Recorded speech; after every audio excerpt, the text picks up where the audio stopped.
we talked about individuals, what they should do, what they can do. Let's talk about organizations, what either they are doing or they could do. So how can organizations support the workforce in reskilling or upskilling for this transformation? Now, have you actually noticed that organizations are taking a proactive role to do this? Yeah, I come from more the startup world, so I think everybody is always kind of hungry to learn and to optimize their time. But there are little things like doing lunch and learns, or inviting people to kind of share their AI agents that they put together, like creating times and spaces to share that knowledge has been super valuable, and again, like completely free for employers to do. So we do lunch and learns where we bring in people who will talk about both inside and outside the company, who will kind of talk about how they're utilizing AI. I also think it's important to make it kind of a core part of your workflow, not just a side project. So in everything that we do, we kind of use it. We think about how can we use this to better, make what we're doing more efficient. And so it's just like part of our project planning at this point. So you're integrating it into these conversations really early on. And then we also, again, it's creating this kind of feedback loop of sharing what's working, sharing,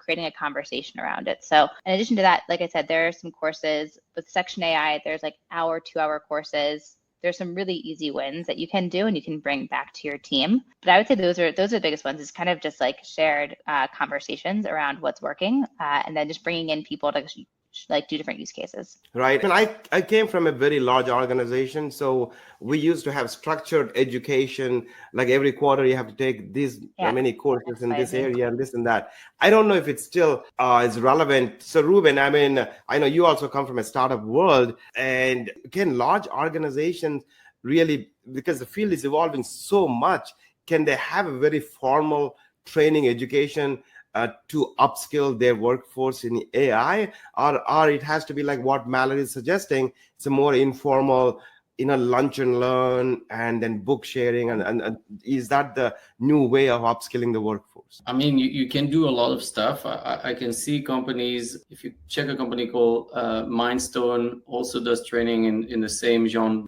Maven and that Mallory shared. Exactly, it's Section AI.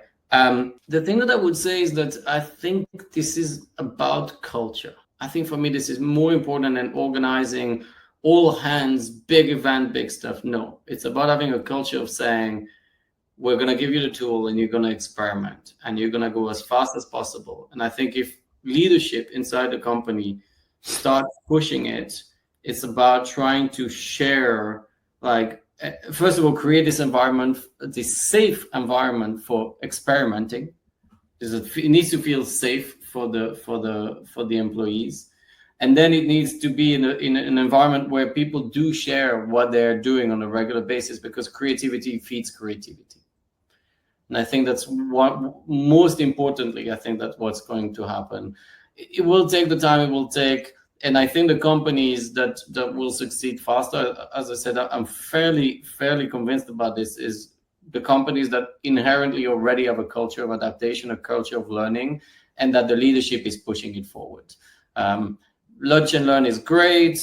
A Slack community where people can share all their prompts, some more active engagement, wonderful. All of this is very helpful and needed. But I think, first of all, the employee needs to feel safe that they can and should play with these tools. And by the way, have access to these tools. A lot of the companies still don't actually invest in the right tools, or they have the old model for free. Or I've heard of people saying, I pay for the model myself. Yeah. This is not normal. That's just not okay. It's part of your job. Yeah, as the access to resources. And then also, I mean, for people who, especially at bigger companies, there's some sensitivity around using AI and what data you can use AI for. So I think it's allowing them to fail, but also giving people the right guidelines so they know what kind of things they can be working on, what kind of things they can be experimenting with. So a little bit of both.